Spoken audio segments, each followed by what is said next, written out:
بسم اللہ الرحمن الرحیم۔ شروع اللہ کے نام سے جو بڑا مہربان نہایت رحم والا ہے۔ السلام علیکم ورحمۃ اللہ وبرکاتہ۔ پیارے ناظرین، اگر آپ ہمارے چینل پر فرسٹ ٹائم آئے ہیں یا ہمارے چینل سبسکرائب نہیں کیا ہوا تو ہم آپ سے تہہ دل سے ریکویسٹ کرتے ہیں چینل کو سبسکرائب کر دیجئے تاکہ جب بھی نئی ویڈیو اپلوڈ کریں تو اس کا نوٹیفیکیشن آپ کو مل سکے۔ غزوہ بنی نذیر اور غزوہ بنی مطلق، آخر حضرت صلی اللہ علیہ وسلم صحابہ کے ساتھ بنو نذیر کی طرف روانہ ہوئے۔ اس موقع پر آپ صلی اللہ علیہ وسلم نے مدینہ منورہ میں حضرت عبداللہ بن ام مکتوم رضی اللہ تعالیٰ عنہ کو اپنا قائم مقام مقرر فرمایا۔ جنگی پرچم حضرت علی ابن ابی طالب رضی اللہ تعالیٰ عنہ نے اٹھایا۔ نبی کریم صلی اللہ علیہ وسلم اسلامی لشکر کے ساتھ آگے بڑھے۔ شام کے وقت مسلمان بنو نذیر کی بستی میں پہنچ گئے اور وہاں پڑاؤ ڈال دیا۔ ادھر یہودی اپنی حویلیوں میں بند ہو گئے اور چھتوں پر سے تیر برسانے لگے، پتھر گرانے لگے۔ وہ دن اس طرح گزرا۔ دوسرے دن حضور اکرم صلی اللہ علیہ وسلم لکڑی کے ایک کعبہ گنبد نما صاحبان میں قیام پذیر ہوئے جو حضرت بلال رضی اللہ تعالیٰ عنہ نے بنایا تھا۔ یہودیوں میں سے ایک شخص کا نام غزول تھا۔ وہ زبردست تیر انداز تھا، اس کا پھینکا ہوا تیر دور تک جاتا تھا۔ اس نے ایک تیر نبی کریم صلی اللہ علیہ وسلم کے کعبے کی طرف پھینکا، تیر وہاں تک پہنچ گیا۔ یہ وقت دیکھ کر صحابہ کرام رضی اللہ تعالیٰ عنہم نے حضور اکرم صلی اللہ علیہ وسلم کے حکم سے کعبہ کو ذرا دور منتقل کر دیا۔ رات کے وقت حضرت علی رضی اللہ تعالیٰ عنہ غائب ہو گئے۔ یہ دیکھ کر صحابہ کرام رضی اللہ تعالیٰ عنہم کو حیرت ہوئی۔ انہوں نے آپ سے عرض کیا، اے اللہ کے رسول، علی نظر نہیں آ رہے؟ تو آپ نے فرمایا، فکر نہ کرو، وہ ایک کام سے گئے ہوئے ہیں۔ کچھ ہی دیر گزری کہ حضرت علی رضی اللہ تعالیٰ عنہ غزول کا سر اٹھائے ہوئے آ گئے۔ اب ساری صورتحال کا پتہ چلا۔ جب غزول نے آپ صلی اللہ علیہ وسلم کے صاحبان کی طرف تیر پھینکا تھا، حضرت علی رضی اللہ تعالیٰ عنہ اس وقت اس کے پیچھے لگ گئے تھے اور آخر اس کا سر کاٹ لائے۔ اس کے ساتھ 10 آدمی اور تھے۔ وہ غزول کو قتل ہوتے دیکھ کر بھاگ لیے۔ نبی اکرم صلی اللہ علیہ وسلم نے حضرت علی رضی اللہ تعالیٰ عنہ سے ساتھ 10 آدمی اور بھی روانہ فرمائے تھے۔ ان میں حضرت ابو دجانہ رضی اللہ تعالیٰ عنہ بھی تھے۔ یہ جماعت ان لوگوں کی تلاش میں نکلی جو غزول کے مارے جانے پر بھاگ نکلے تھے۔ آخر اس جماعت نے انہیں جا لیا اور سب کو قتل کر دیا۔ بنو نذیر کا محاصرہ جاری رہا یہاں تک کہ 6 راتیں گزر گئیں۔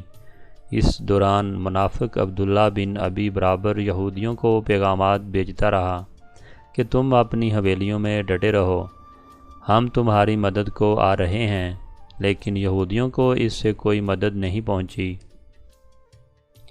اب تو یہود کا سردار حی بن اخطب بہت پریشان ہوا۔ کچھ عقل مند یہودیوں نے اسے عبداللہ بن ابی کے مشورے پر عمل نہ کرنے کے لیے کہا، لیکن حی بن اخطب نے ان کی بات نہیں مانی تھی۔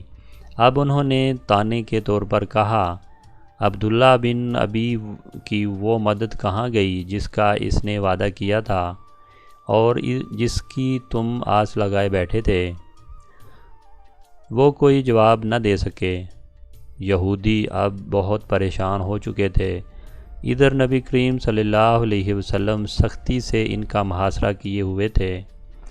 آخر اللہ تعالیٰ نے یہودیوں کے دلوں پر مسلمانوں کا رعب طاری کر دیا۔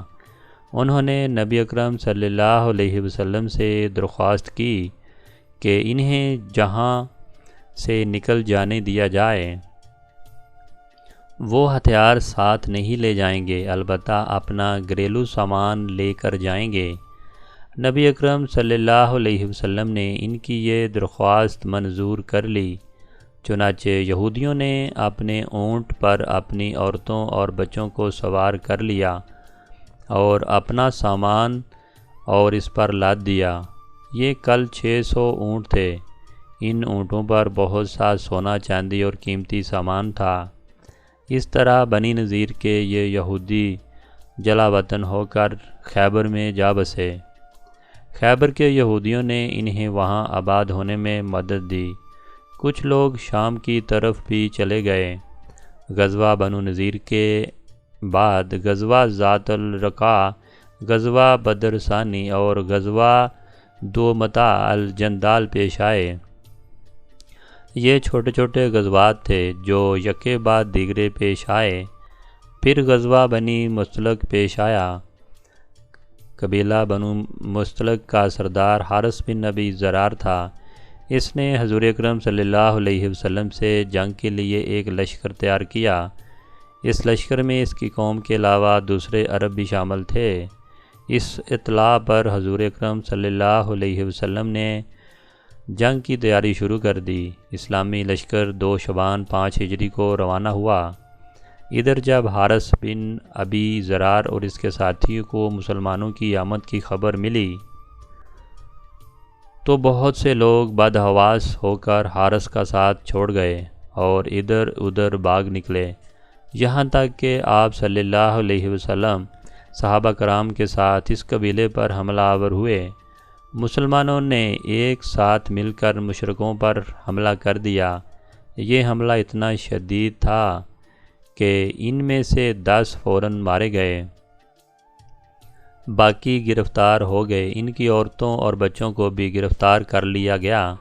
ان قیدیوں میں بنی مستلق کے سردار حارث بن ابی ضرار کی بیٹی برہ بنت حارث بھی تھیں۔ مال غنیمت تقسیم ہوا۔ برہ ثابت بن قیس رضی اللہ تعالیٰ عنہ کی تعویل میں آ گئیں۔ اب ثابت بن قیس رضی اللہ تعالیٰ عنہ نے برہ سے طے کیا کہ اگر وہ نوادیہ سونا دے دیں تو وہ انہیں آزاد کر دیں گے۔ یہ سن کر برہ نبی اکرم صلی اللہ علیہ وسلم کے پاس آئیں اور کہنے لگیں، اے اللہ کے رسول، میں مسلمان ہو چکی ہوں۔ میں گواہی دیتی ہوں کہ اللہ تعالیٰ کے سوا کوئی معبود نہیں۔ ہمارے ساتھ جو ہوا اس کو آپ جانتے ہیں۔ میں قوم کے سردار کی بیٹی ہوں۔ ایک سردار کی بیٹی اچانک باندی بنا لی گئی۔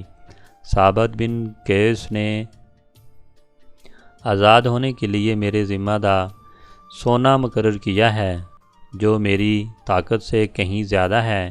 میری آپ سے درخواست ہے کہ اس سلسلے میں میری مدد فرمائیں۔ اس پر نبی اکرم صلی اللہ علیہ وسلم نے ارشاد فرمایا آپ صلی اللہ علیہ وسلم نے ارشاد فرمایا، کیا میں تمہیں اس سے بہتر راستہ نہ بتاؤں؟ تو آپ صلی اللہ علیہ وسلم نے آپ سے برہ بولیں، وہ کیا ہے اے اللہ کے رسول؟ آپ صلی اللہ علیہ وسلم نے ارشاد فرمایا، تمہاری طرف سے سونے میں دے دیتا ہوں اور میں تم سے نکاح کر لوں۔ اس پر برہ بولیں کہ اے اللہ کے رسول، میں تیار ہوں۔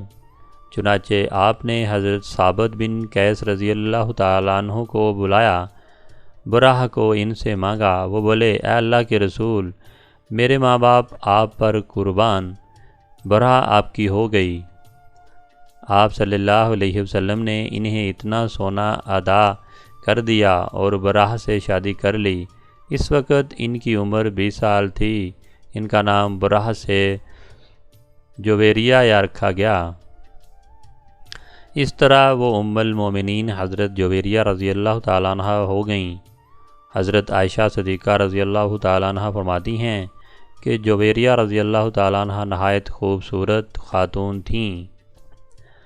بعض میں حضرت جویریہ رضی اللہ تعالیٰ عنہ کا باپ حارث ان کا فدیہ لے کر حضور اکرم صلی اللہ علیہ وسلم کی خدمت میں حاضر ہوا۔ اس فدیے میں بہت سے اونٹ تھے۔ حارث ابھی راستے میں تھا کہ اس کی نظر ان میں سے 2 خوبصورت اونٹوں پر پڑی۔ اس نے ان دونوں کو وہیں عقیق کی گھاٹی میں چھپا دیا اور باقی فدیہ حضور اکرم صلی اللہ علیہ وسلم کی خدمت میں پیش کر کر کہا، یہ فدیہ لے لیں اور میری بیٹی کو رہا کر دیں۔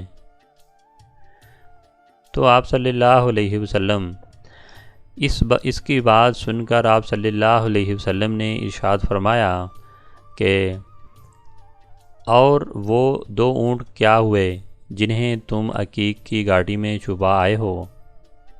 حارث بن ابی ذرار یہ سنتے ہی پکار اٹھا، میں گواہی دیتا ہوں کہ آپ صلی اللہ علیہ وسلم اللہ کے رسول ہیں، اور اس بات کا علم میرے اور اللہ کے سوا کسی کو نہیں۔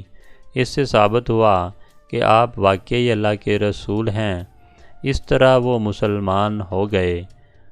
حضرت جویریہ یہ رضی اللہ تعالیٰ عنہ کے بھائی عبداللہ بن حارث بھی مسلمان ہو گئے۔ اس کے بعد بنی مستلق کا تمام قیدیوں کو رہا کر دیا گیا، کچھ سے فدیہ لیا گیا، کچھ بغیر فدیہ کے چھوڑ دیا گیا۔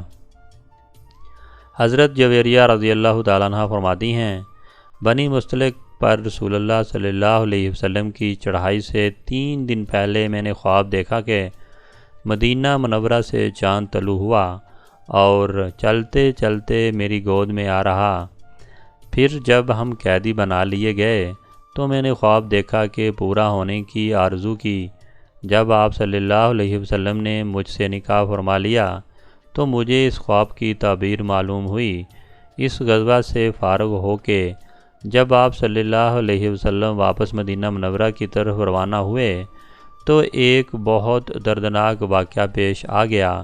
تو ناظرین، اگر آپ کو ہماری ویڈیو اچھی لگی تو پلیز ہماری ویڈیو کو لائک کریں، شیئر کریں، چینل پہ نئے ہیں تو چینل کو سبسکرائب کر دیں۔